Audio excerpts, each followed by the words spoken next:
Ano pangalan mo nga, sorry? Si Ruel. Siya yung may-ari niyang dalawang kotse dyan.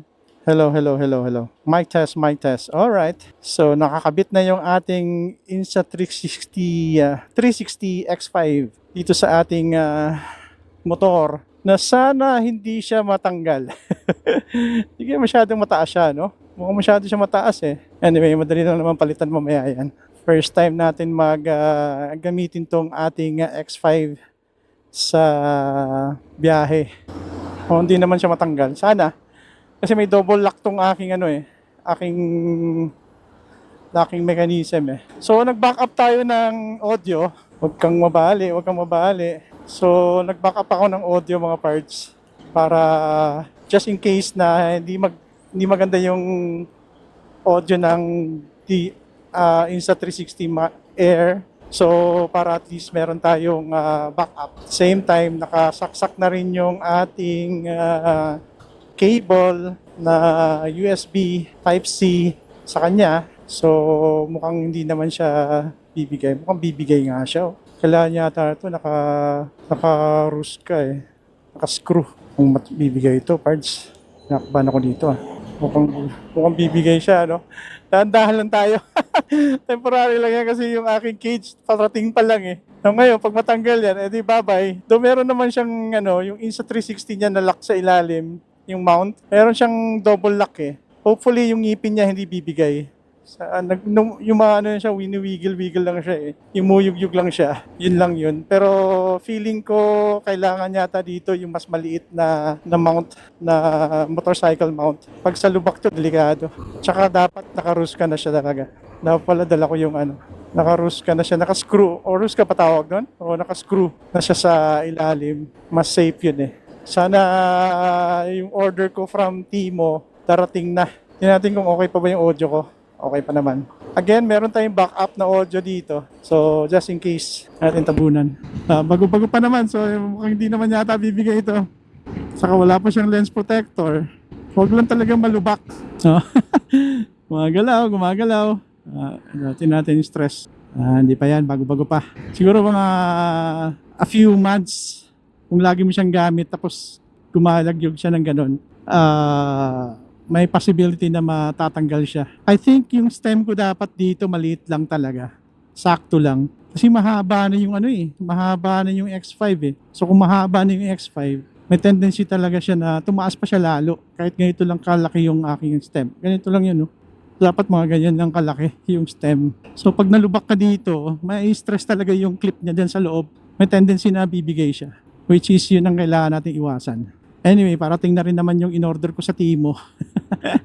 Lagi na ako umu-order sa Timo mga parts. Pag wala kayong makitang, pag namamahalan kayo sa Lazada, pumunta kayo dun. Kasi yung mga galing Lazada, galing dun lahat. Siguro yung kunyari, bumili ka ng isang item na 1,200. Sa kanila mga 800 pesos lang yun. Expected time of delivery, mga less than 5 days. Pero meron akong in-order dun na sobrang tagal niyang dineliver kasi sobrang bigat. Yung tools ng pang leather, pang die cut, mabigat kasi siya. Kaya matagal siyang dineliver sa akin. Siguro mga almost a month. Akala ko nga wala na na-dengoy na ako ng seller eh. So far na-deliver naman in good condition. So wag lang tayo magpabilis ng takbo ngayon mga parts kasi mukhang napansin ko na delikado yung ating Insta360 X5. So mayroon parating na GoPro Max 2. As I mentioned dun sa last video ko, same ang features niya sa lens replacement. So replaceable yung lens na 360. Maganda rin. Hopefully maganda rin siya. Kasi maganda yung yung version 1 niya. Nung nagkaroon ako nun, sobrang tuwan-tuwa ako dun eh. Ang negative lang talaga sa kanya mga parts is obviously madali siyang overheat. Normal naman sa GoPro yan. Kahit mga GoPro nila na camera. Madali siya ma-overheat. Tsaka sobrang bigat noon parts yung version 1. Meron ako noon. Maganda kumuha ng video yan ha. Tsaka photo. As in. Para siyang mas maganda pa nga sa Ace Pro 2 eh. True color talaga. Ang Ace Pro 2 kasi parang Fuji yung kumuha eh. Kahit hindi na daw ako sa bike lane, sabi nila. Kasi naka big bike. Pero respeto pa rin natin mga parts. Lapit na tayo. Ito na tayo after ng shade. There we go.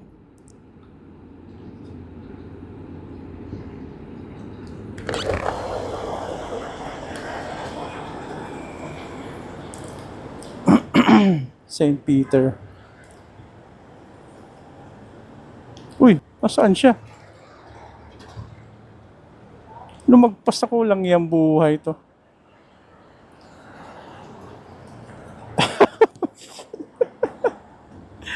Liko tayo, balik. Balik. Layo. Ang layo. Layo ko. Sabi ko na nga, hindi ko talaga kabisado itong lugar na to eh. Naku po, napapalayo ako lalo. Liko tayo uli. Ikot. Paikot-ikot. Nakadalawang beses na ako nanawala rito. Ay. Before St. Peter Church. The last time na umikot ako, nagkamali rin kami ni Mrs. Ay, nako. Kumuha na ako ng columbarium. Just in case na mamatay ako, pwede na ako ilibing dito. Cremate na lang. Mas prefer ko kasi yun kaysa sa sementeryo parts. Sementeryo kasi pag bumisita kayo, may tendency na hindi kayo tatagal kasi una-una mainit. Pangalawa, pag umulan, hindi rin kayo tatagal. So, mas maganda rito. Kasi dito sa lugar na to, mga parts, meron siyang snack area. Gusto ko yung snack area. Akala mo Starbucks eh. Kaya nga eh. Natutawa ako doon. Tawag ko ganda Starbucks eh. Alam mo to dito sa Commonwealth, kahit gaano kalapad to, sobrang traffic. Maraming way kasi to eh. Okay.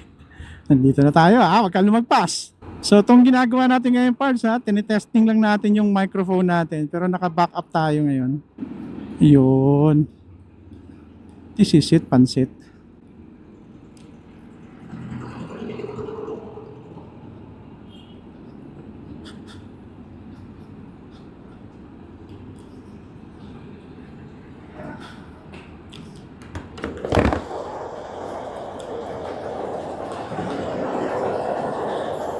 May kunin lang documents.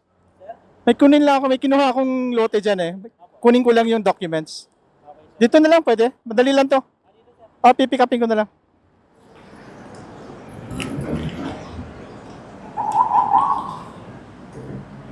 Kumusta kaya yung audio ko, no? How are you? Okay naman yata.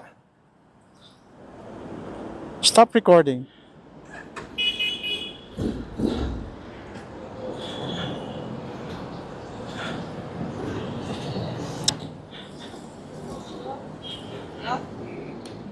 Natapos din ang ating agenda.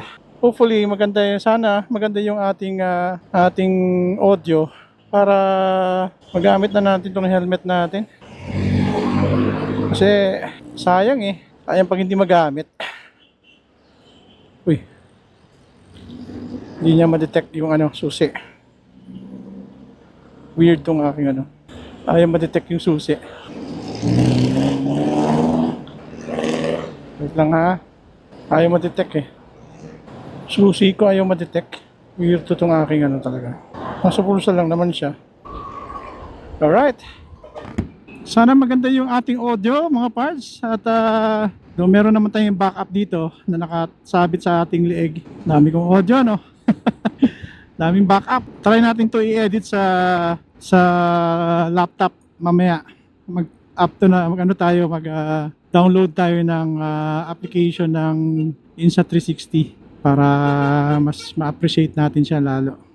Gumagalaw lang siya pero hindi naman siya parang feeling ko hindi naman siya matatanggal kaya kasi dinoble check ko siya tapos meron naman tong double lock yung niya kaya medyo okay lang.